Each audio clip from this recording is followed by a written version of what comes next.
Agora eu vou conversar com a coach Eliane, que já tá por ali. E eu quero saber o seguinte: tem gente que acha que tem um perfil aí de pessoas realmente mais ativas, que são pessoas, como posso dizer, pessoas que têm um perfil de mandar, assim, como que digo, gente? Mais autoritário, talvez? Mais autoritário. Mas aí já é um outro ponto, não quer dizer que ela realmente se encaixe nisso. Como que a gente diferencia um do outro? Boa tarde. Boa tarde, tudo bem? Posso aproveitar o gancho? Como aqui o Pada falou de Laranjeiras do Sul, não posso deixar também de mandar um abraço pra lá, porque eu sou de lá, sério? sou conterrânea de Laranjeiras do Laranjeiras? Sul. Então, agora eu Mas vou falar assim, de... tem diferença dessa pessoa mandona, da pessoa que realmente vai e faz, da pessoa que tem o espírito de liderança. É diferente. É diferente, sim, tá? Esse espírito de, digamos, ser mais mandão, até culturalmente, às vezes a gente tem a impressão de que ainda se confunde muito. Eu vejo até as pessoas que eu atendo, né? Se confunde um pouco. Fica aquela coisa, parece que quem é mais mandão é líder, sabe mandar. Mas hoje a gente vê que a cultura é diferente. Porque a gente vem de uma cultura de mais autoridade, mais manda, obedece. Hoje as pessoas estão mais no viés do relacionamento, né? Essa questão do relacionamento, ela traz as pessoas mais para o resultado. Porque as pessoas têm muita informação, né? Então, de repente, mas eu mando, funciona. Eu escuto isso. Funciona enquanto você está ali. Mas como que será que quando você se ausenta da empresa? Ou se surgir uma outra oportunidade diferente, será que esse funcionário ele estará engajado com você? Ou ele vai buscar outra questão? Um exemplo bacana, que até uso, eu tenho um treinamento de liderança, eu uso esse exemplo. Sabe o filme O Diabo Veste Prada? Ai, amo. Até comentei hoje com as meninas, eu tava de salto, eu nunca tenho costume de estar de salto. Eu até falei assim, hoje eu tô igual a do Diabo Veste Prada. É incrível esse filme, né? Então, ela é mandona, exatamente, né? Se a pessoa puder assistir, é exatamente. Quando ela, eu não lembro agora o nome dela lá no filme, mas quando ela chega pro trabalho, eles avisam todo mundo, daí tem o sapato normal e tem o de salto. Elas começam a calçar o sapato. Porque não pode ficar fora, quer dizer, será que ela sabe realmente o que acontece na empresa dela? Quando ela chegou, sabe. O que ela enxergou? Mas né? tem pessoas que ela já tem esse perfil que você até falou, que é a liderança situacional. Falei certinho? Falou. Uhum. Tem gente que já tem isso nela mesmo. Às vezes a pessoa nem tem um cargo que seja de líder, nem nada, mas a própria pessoa, às vezes, ela toma a frente das coisas, né? Quando a gente fala de liderança, que eu coloco no curso, então, assim, existem algumas características que vão fazer com que a pessoa seja líder, né? Por exemplo, existe o líder de posicionamento. Eu estou naquele lugar, né? Então, existe esse tipo de liderança. E essa liderança que você comentou é uma liderança que ocorre pelo conhecimento. Aquela pessoa vai virando referência. Acredito que é isso que você quis, né? Quais são as características que talvez uma pessoa como essa tenha também, ela vai virando referência pelo conhecimento, pela forma de abordar. Então, ela...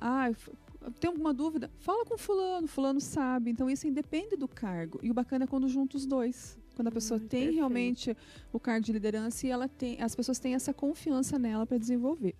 Agora, quando nós falamos de liderança situacional, aí vai depender do viés que a pessoa exerce essa liderança.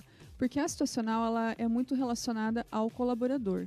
Então, ela leva 2 pontos, assim, eu diria mais chaves em consideração, que entra. Você vai observar a maturidade do teu colaborador. Essa maturidade em que sentido? O quanto que ele conhece da tarefa que ele precisa executar e o quanto que ele está motivado a fazer. Ele está afim de fazer.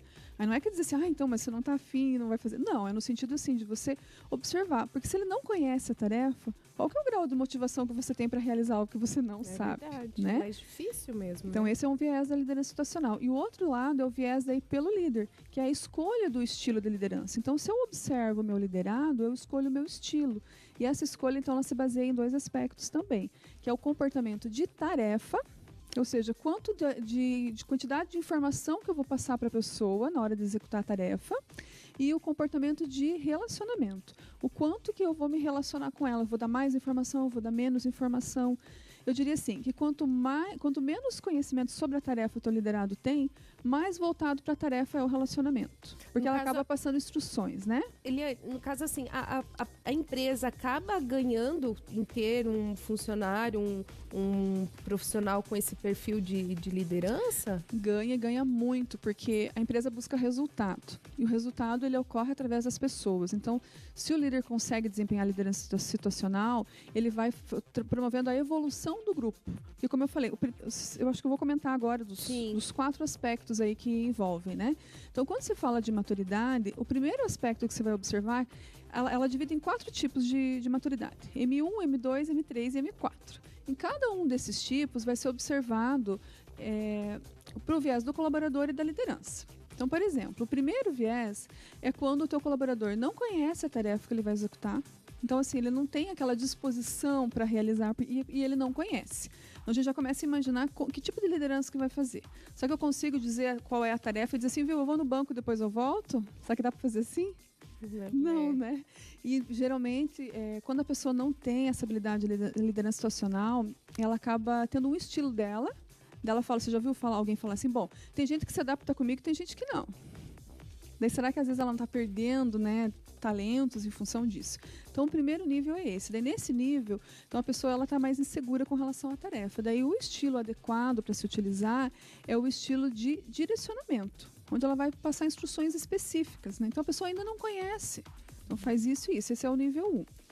Daí no nível 2 de maturidade, a pessoa ela ainda não conhece o que ela vai fazer, mas ela já tem uma confiança em si. Ela já acredita que ela consegue realizar.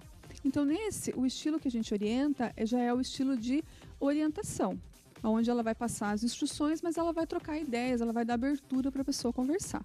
Então, aqui a gente já vai... É bem interessante, porque isso aqui é uma coisa que quem está nos assistindo, ele consegue colocar na prática, porque e ele vai observando...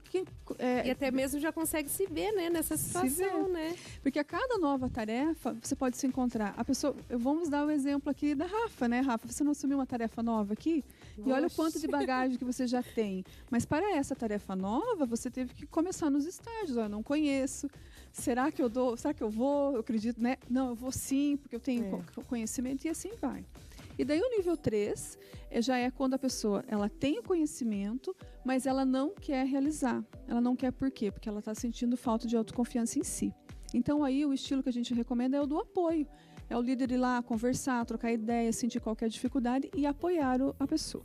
E o quarto nível, então, de maturidade é realmente quando a pessoa ela já está conhecendo a tarefa e ela está disposta a fazer. Então, eu estou a fim de fazer, vou lá e vou fazer. Então, aí entra o estilo de delegar. Então, você viu que eu tenho 4 níveis para daí eu chegar no delegar. E a gente vê muitas situações que às vezes não acontece dessa forma. O delegar é quando a pessoa está segura, então ele vai delegar a tarefa e as responsabilidades, e aí ele vai acompanhar.